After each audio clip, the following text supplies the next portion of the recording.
ഓം ശ്രീനാരായണ പരമഗുരവേ നമഃ. ഓം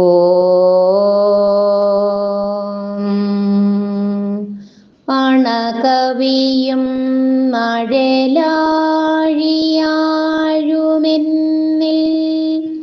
പ്രണയമുദിച്ചു കവിഞ്ഞു പാരവശ്യാൽ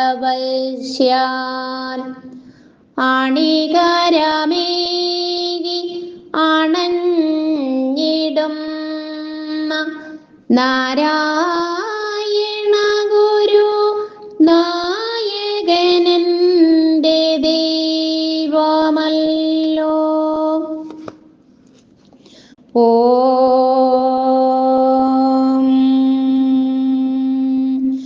വേദാത്മികേ വിമല പൂർണ്ണ ശശാങ്കവക്രേ ഹാരാദിഭൂഷണ വിഭൂഷിത സുന്ദരാംഗി സന്താപഹാരാണി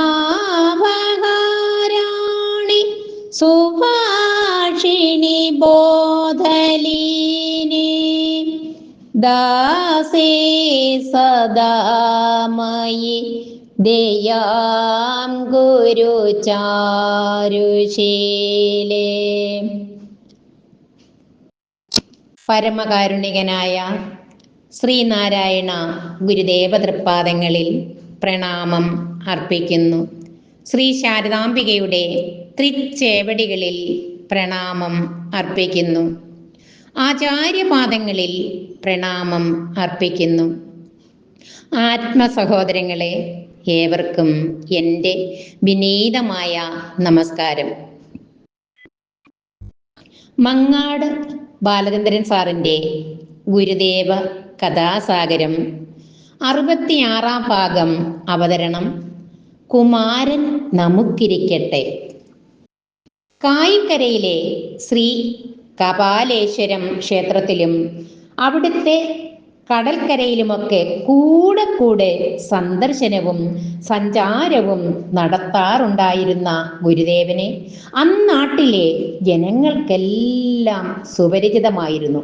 വലിയ ഭക്തി ബഹുമാനങ്ങളാണ് അവർക്ക് ഗുരുദേവനോടുണ്ടായിരുന്നത്.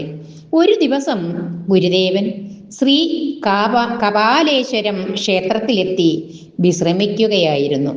വിവരമറിഞ്ഞ് നാനാഭാഗത്തു നിന്നും ആളുകൾ ഓടിയെത്തി. അക്കൂട്ടത്തിൽ കായിക്കരയിലെ തൊമ്മൻവിളാകത്ത് പെരുങ്കുഴി നാരായണൻ എന്ന ഒരു ഗുരുഭക്തനും ഉണ്ടായിരുന്നു. ഗുരുദേവൻ അവിടെ കൂടി നിന്നിരുന്നവരോടായി ഓരോന്ന് പറഞ്ഞുകൊണ്ടിരുന്നു. ഇടയ്ക്ക് പെരുങ്കുഴിയോടും കുശലാന്വേഷണം നടത്തി.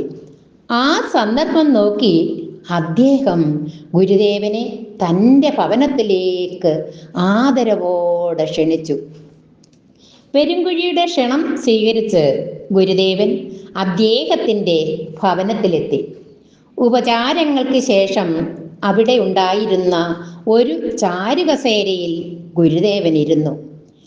ചില അയൽപക്കക്കാരും അപ്പോൾ അവിടെ സന്നിഹിതരായിരുന്നു. നാരായണന്റെ മകൻ കുമാരൻ അപ്പോൾ രോഗബാധിതനായി കിടക്കുകയായിരുന്നു. കുമാരൻ ഈ നേരത്ത് ഉമ്മറത്തേക്കിറങ്ങി വന്ന് ഗുരുദേവനെ കണ്ട് നമസ്കരിച്ചു. അസുഖബാധിതനായിരുന്നിട്ടും കുമാരന്റെ മുഖത്ത് കളിയാടിയിരുന്ന പ്രസന്നതയും പ്രസരിപ്പും ഗുരുദേവൻ പ്രത്യേകം ശ്രദ്ധിക്കുകയുണ്ടായി. ഗുരുദേവൻ, എന്താണ് പേര്? നാരായണന്റെ മകൻ. കുമാരൻ. അയൽക്കാരിൽ ഒരാൾ, കുമാരന് അല്പം കവിതാവാസനയുണ്ട് സ്വാമി. ഗുരുദേവൻ, ഓഹോ, അങ്ങനെയാണോ? എങ്കിൽ എഴുതിയതില്ല ഒന്നെടുത്ത് ചൊല്ലാമല്ലോ, കേൾക്കട്ടെ. കുമാരൻ ശീഘ്രം അകത്തേക്ക് പോയി എഴുതിക്കൂട്ടി വച്ചിരുന്ന കടലാസ് കൂട്ടത്തിൽ നിന്നൊന്ന് എടുത്തുകൊണ്ട് ഉമ്മറത്തെത്തി ഗുരുദേവന്റെ അനുമതിയും അനുഗ്രഹവും വാങ്ങി കുമാരൻ തൻ്റെ ഒരു കവിത ഈണത്തിൽ അവിടെ നിന്ന് ആലപിച്ചു. വള്ളീവിലാസം എന്ന അമ്മാനപ്പാട്ടായിരുന്നു അത്. ഓരോ പദവും അതിൻ്റെ ചേർച്ചയും അതിലെ കവിത്വവും ശ്രദ്ധിച്ചിരുന്ന ഗുരുദേവന്റെ മുഖത്ത് ഒരു മന്ദഹാസം വിരിഞ്ഞു. കുമാരന് നല്ല കവിതാവാസനയുണ്ട്, അത് തെളിയും. ഗുരുദേവന്റെ അനുഗ്രഹവചസ്സിൽ കുമാരന്റെ കണ്ണുകൾ നിറഞ്ഞു. അത് കണ്ട് കൃതകൃത്യനായി നിന്ന നാരായണനെ നോക്കിയിട്ട് ഗുരുദേവൻ കുമാരനോടായി ചോദിച്ചു, കുമാരൻ നമ്മോടൊത്ത് വരുന്നുണ്ടോ? മറ്റൊന്നും ആലോചിക്കാനില്ലാതെ അപ്പോൾ തന്നെ കുമാരൻ സമ്മതം മൂളി, വരാം. അപ്പോൾ അടുത്തു നിന്ന നാരായണനോടായി ഗുരുദേവൻ മൊഴിഞ്ഞു, എന്നാൽ കുമാരൻ നമുക്കിരിക്കട്ടെ. ആ തിരുവാക്കുകൾ കുമാരന്റെ അന്തരംഗത്തിൽ നിറഞ്ഞു തുളുമ്പി നിന്നു. അവതാരവരേഷ്ടം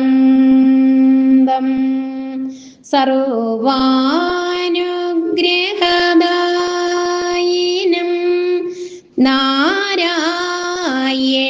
ഗുരും വന്ദേ സർവമംഗളസിദ്ധയേ. ഗുരുദേവ കഥാസാഗരം കുമാരൻ നമുക്കിരിക്കട്ടെ അവതരണം ഗുരു തൃപ്പാദങ്ങളിൽ സമർപ്പിച്ചുകൊണ്ട് ഉപസംഹരിക്കുന്നു. നന്ദി, നമസ്കാരം. ഗുരുധർമ്മം ജയിക്കട്ടെ.